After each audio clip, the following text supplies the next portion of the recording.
Hi friends, എല്ലാവർക്കും നമസ്കാരം. ഇന്ന് നമ്മൾ നാടൻ രീതിയിലുള്ള നല്ലൊരു പലഹാരത്തിൻ്റെ റെസിപ്പിയാണ് കേട്ടോ കാണിക്കുന്നത്. ചിലപ്പോൾ നമ്മൾ നേന്ത്രപ്പഴമൊക്കെ വാങ്ങിക്കഴിഞ്ഞാൽ അത് ഒരുപാട് അങ്ങോട്ട് പഴുത്ത് കറുത്ത് പോകാറുണ്ട്. അപ്പോൾ അത് വേസ്റ്റാക്കി കളയാതെ അത് വെച്ചിട്ട് ചെയ്യാൻ പറ്റുന്ന നല്ല ടേസ്റ്റി ആയിട്ടുള്ളൊരു പലഹാരത്തിൻ്റെ റെസിപ്പിയാണ്. അപ്പോൾ അതെങ്ങനെ ചെയ്യാൻ നോക്കാം. അപ്പോൾ ഇതിന് വേണ്ടിയിട്ട് ആദ്യം ഒരു അരക്കപ്പ് അരി നന്നായിട്ടൊന്ന് കഴുകിയതിന് ശേഷം അതിലെ വെള്ളമൊക്കെ നന്നായിട്ട് ഊറ്റി കളഞ്ഞിട്ട് അതൊന്ന് വറുത്തെടുക്കണം. അപ്പോൾ അരി എന്ന് പറയുമ്പോൾ നമുക്ക് ഏത് അരി എടുക്കാം, അതായത് പച്ചരിയോ പുഴുക്കലരിയോ പൊന്നിയരിയോ ഏതോ അരി വെച്ചിട്ടും നമുക്കിത് ചെയ്യാം. ഞാനിപ്പോൾ ഇവിടെ മട്ട അരിയാണ് എടുത്തിരിക്കുന്നത്. ഇതിന് നെയ്യോ എണ്ണയോ ഒന്നും ചേർക്കാതെ നന്നായിട്ടൊന്ന് വറുത്തെടുക്കണം. അപ്പോൾ ഒരു മീഡിയം ടു ഹൈ ഫ്ലെയിമിൽ വെച്ചിട്ട് നന്നായിട്ട് ഇളക്കി കൊടുക്കാം. അപ്പോൾ കുറച്ച് സമയം നമ്മളിങ്ങനെ ഇളക്കുമ്പോൾ ആ അരി ഓരോന്നും പൊട്ടാനായിട്ട് തുടങ്ങും. അപ്പോൾ നമ്മൾ ഫ്ലെയിം കുറച്ച് വയ്ക്കണം.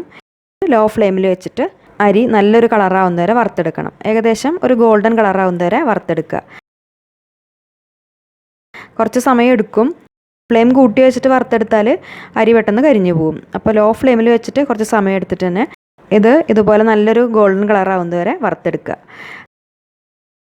അതിനുശേഷം അത് പെട്ടെന്ന് തന്നെ വേറൊരു പാത്രത്തിലേക്ക് മാറ്റാം. എന്നിട്ട് അത് നന്നായിട്ട് ചൂടാറിയതിന് ശേഷം മിക്സിയുടെ ജാറിലേക്ക് ഇട്ട് കൊടുത്തിട്ട് ഇതുപോലെ നല്ല ഫൈനായിട്ടൊന്ന് പൊടിച്ചെടുത്തിട്ട് ഇതൊരു സൈഡിലേക്ക് മാറ്റി വയ്ക്കാം. ഇനി ഒരു പാത്രം അടുപ്പത്ത് വെച്ചിട്ട് അതിലൊരു 2 ടീസ്പൂൺ നെയ്യ് ചൂടാക്കിയെടുക്കാം. നെയ്യോ വെളിച്ചെണ്ണയോ ഏതായാലും എടുക്കാം.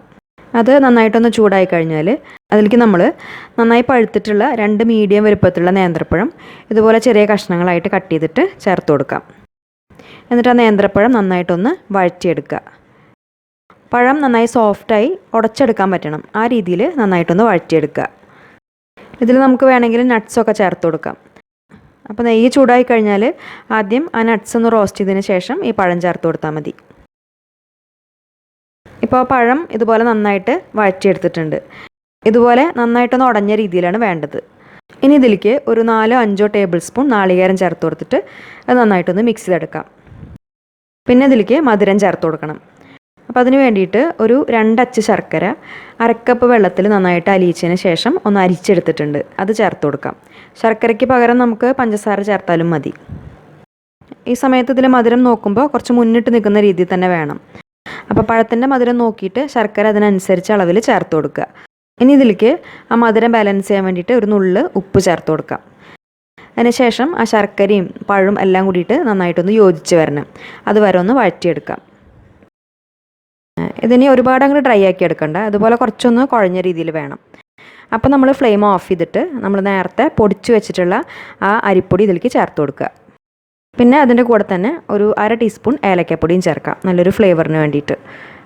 ഏലക്കപ്പൊടിയോ ജീരകപ്പൊടിയോ ഏതായാലും എടുക്കാം. എന്നിട്ട് അത് നന്നായിട്ട് മിക്സ് ചെയ്തെടുക്കുക.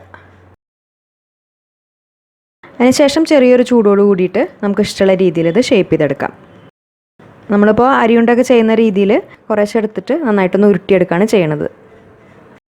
ഇത്രയും അളവ് വെച്ചിട്ട് നമുക്ക് ഈ ഒരു സൈസിൽ ഒരു 8 എണ്ണം വരെ ഉണ്ടാക്കിയെടുക്കാം. നേന്ത്രപ്പഴം പഴമായിട്ട് കഴിക്കാൻ മടിയുള്ള കുട്ടികൾക്കൊക്കെ ഇതുപോലെ ചെയ്ത് കൊടുക്കുകയാണെങ്കിൽ അവർ കഴിച്ചോളും. നല്ല ടേസ്റ്റാണ്. എളുപ്പത്തിൽ ഉണ്ടാക്കാവുന്ന ഒരു പലഹാരമാണ്. അപ്പോൾ ഈ റെസിപ്പി നിങ്ങൾക്ക് ഇഷ്ടപ്പെട്ടു എന്ന് വിചാരിക്കുന്നു. കുറേ പേരൊക്കെ ചെയ്ത് നോക്കുന്നത് തന്നെയാവും. എന്നാലും ഇതുവരെ ചെയ്യാത്തവരുണ്ടെങ്കിൽ ഈ രീതിയിലൊന്ന് ഉണ്ടാക്കി നോക്കിയിട്ട് അഭിപ്രായങ്ങളൊക്കെ അറിയിക്കൂ. പിന്നെ ഈ വീഡിയോ നിങ്ങൾക്ക് ഇഷ്ടപ്പെട്ടാൽ ലൈക്ക് ചെയ്യാനും ഷെയർ ചെയ്യാനും കമൻറ്റ് ചെയ്യാനും മറക്കരുത്. അതുപോലെ നമ്മുടെ ചാനൽ ഇതുവരെ സബ്സ്ക്രൈബ് ചെയ്യാത്തവർ സബ്സ്ക്രൈബ് ചെയ്യാനും മറക്കരുത്. നല്ലൊരു റെസിപ്പി വീഡിയോ ആയിട്ട് വീണ്ടും കാണാം. താങ്ക്